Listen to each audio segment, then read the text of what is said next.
Oh, mine's not going. Uh-oh. Hey everybody, Oh, happy Tuesday. My goodness. Uh-oh. In a pandemic, it just seems like days just go like crazy. And joining me shortly is my beautiful wife, and she has helped me tame the inferior or flawed dragon. And that's what we're going to talk about today. Do you find yourself comparing yourself to other people? Do you feel less than other people? This is a dragon that starts so early. And this dragon, I believe, is responsible for the epidemic rise in teenage suicide driven by social media, where people put their best selves forward and then other people see them as inferior or flawed. And with me today is my beautiful wife. Thank you for joining me. Of course. I always try to get her on and we can talk about the dragons. And we're in this series from my new book, Your Brain is Always Listening, coming out March 2nd. Go to yourbrainisAlwaysListening.com, order your copy, get some really great gifts.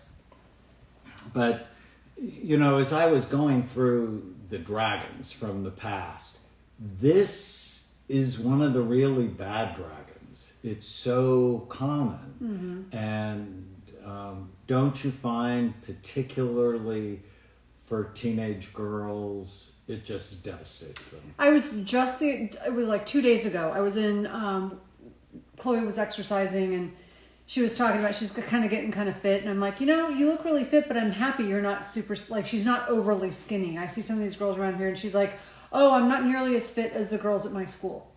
I'm like, how did we go from me giving you a compliment about being fit, but healthy looking, to you're not as fit as the girls in your school? And so she pulls up her Instagram right away. Notice social media. Pulls up Instagram and she proceeds to show me like 10 or 15 girls that she goes to school with. Now, in my mind, I mean, I'm more mature and I've had more life experience. I mean, I did the same thing when I was her age, but we didn't have social media. But in my mind, I'm thinking they're too thin. They look insecure to me. They all feel inferior, right? You can tell by the way they're posting these pictures and they're doctored. And I'm like, why is this a good thing? Why is this a good thing that these kids feel this need to do this? And, you know, I'm telling her she looks healthy and now all of a sudden she's comparing herself to other girls. Well, and we all do it, no matter what age you are. I catch myself doing it, you know? Right. And it's like, I'm not tall enough. So I was the shortest kid in my class. Odds are it's me or Alfonso. Me or Alfonso, the shortest kid in the class. And that's hard. Or I got beaten up by my older brother all the time. You know, I wasn't strong enough. So not tall enough, not strong enough, not smart enough, not rich enough, not pretty enough, not handsome enough, not good enough at sports. And this is just a devastating thought. So from the book, here is what the inferior flawed dragon looks like. And it starts early when you feel inadequate.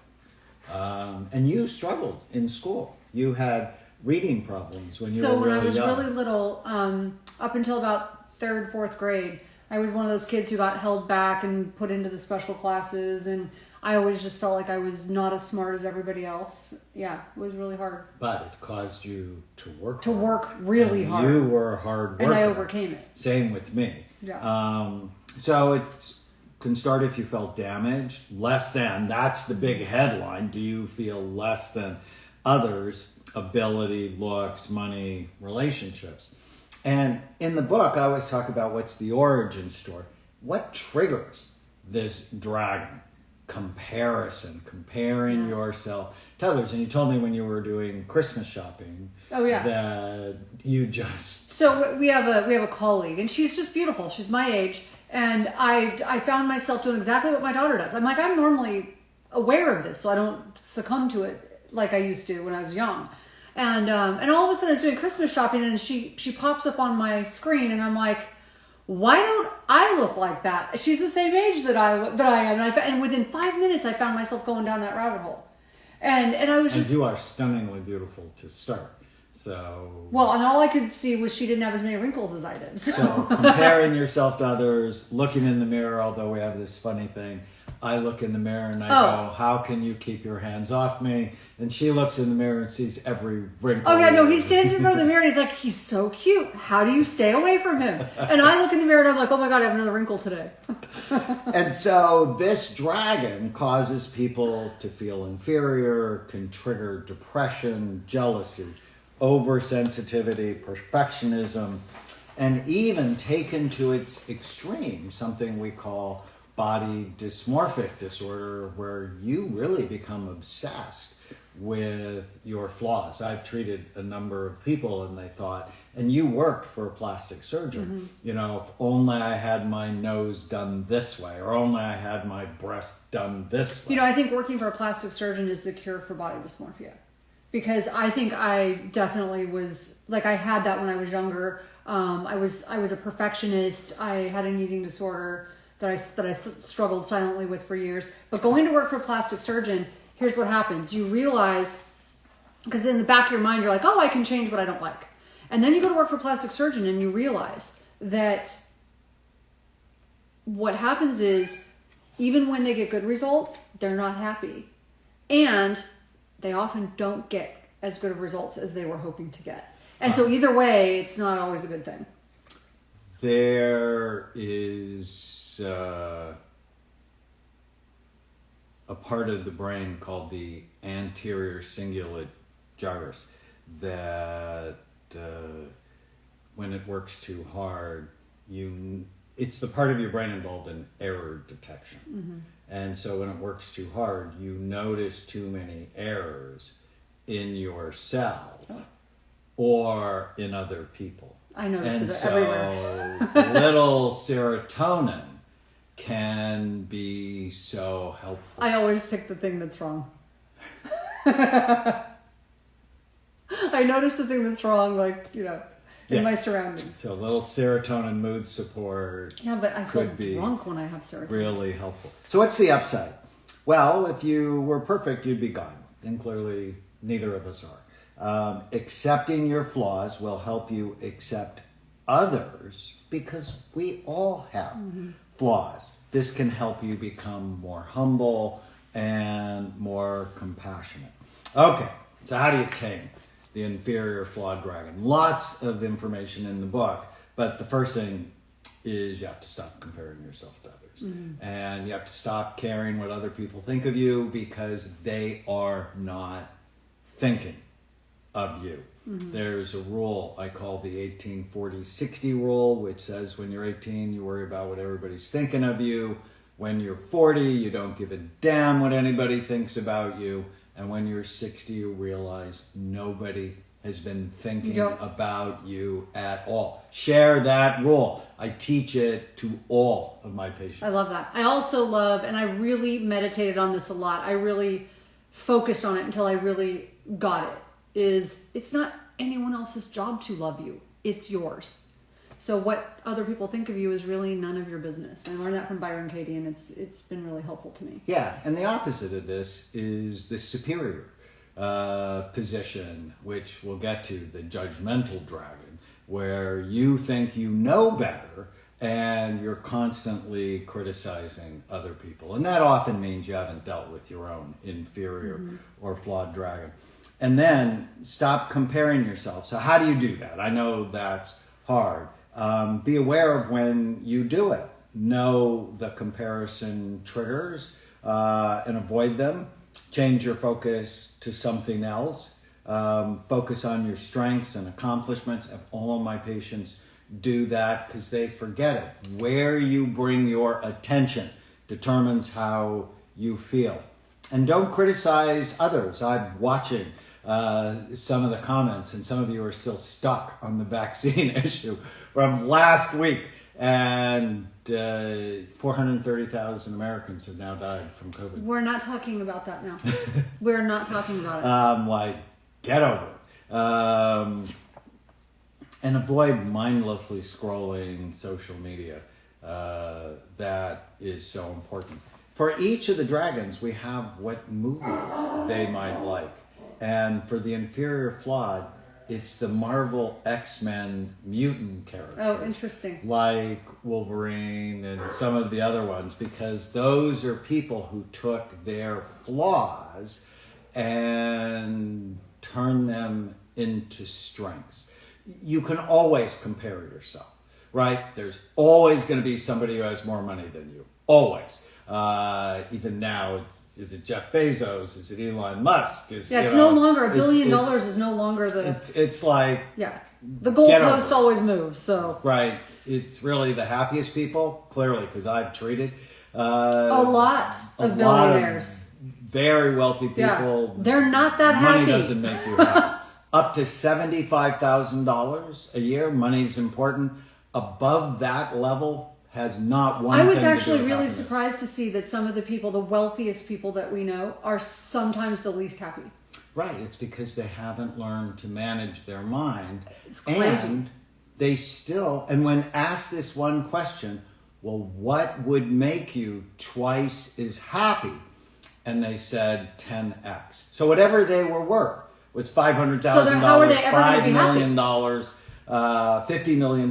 So that means they're always moving their own goalpost. They always move their own goalpost. To happiness.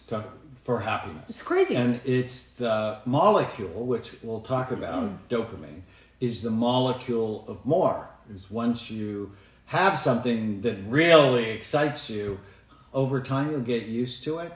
It's called hedonic adaptation. And then you're just going to want more and more. One thing Except you. You thrill me. Love that. But it's because I scare you if you leave. No, it's like I'm so happy because you get the other chemicals of happiness going, like oxytocin and serotonin and GABA. Now she thinks it's because she scares me. I'm not afraid of her. Not afraid. Now we also have meditations to deal with this dragon. The inferior flawed dragon. I am unique. I restrain from comparing myself to others. I am strong. I am independent. I will be my best, not someone else's best. And if you think about what you were like as a child, and the child often feels inferior or flawed because of what he or she experienced, let me tell you what's going to happen in the future. Yeah, like embrace that young child. And for you, or for me, when I was 5, I was small and I was being beaten up by my older brother and I felt invisible. We talked about that yesterday. And I had no clue that I would get to hang out with you. Or that I would get to do the cool things. I know, I feel the same way. I do. So, and one thing that has really helped me with this is, women struggle with this a lot as they age. Because aging is hard for women when we see wrinkles and, people around us are getting a ton of plastic surgery. And I've certainly struggled with this. I mean, how many times have we talked about, should I get my eyes done or not? Yeah. So, and he doesn't want me to, so I don't. I haven't gotten it done yet. I don't want her to have that constant happy stare. So we've not done the facelift and eyes yet, although I think about it. All right, I'm not going to lie. So we go back and forth with this, but I finally got over this, and here's why. Because women struggle with this so much, but by turning it around and flipping it to something forward thinking, like what about today and tomorrow do I like better than the hard body or the lack of wrinkles that I had in my youth? Number one, I would never go back to being in my 20s for anything. But I like the wisdom that I have now. I like this place of being able to help others. I will exchange those I will exchange the lack of wrinkles for the wisdom. And by switching it around like that, that really helps me to move forward. I love that. So I will be my best, not someone else's best. Again, your brain is always listening. I have a special event coming on February 9th for 90 minutes. I'm going to talk about how you can reclaim your brain and your mind in 2021. Talk about all the dragons. You can go to yourbrainisalwayslistening.com/event. It's a free event. You can also pre-order the book. And when you do, I have 4 free gifts. My favorite one is you get a free coupon for a bottle of Happy Saffron, something we take every day. It's like a $50 value. So if you go to yourbrainisalwayslistening.com, you can get more details. All right, see you soon. Bye, have a good day.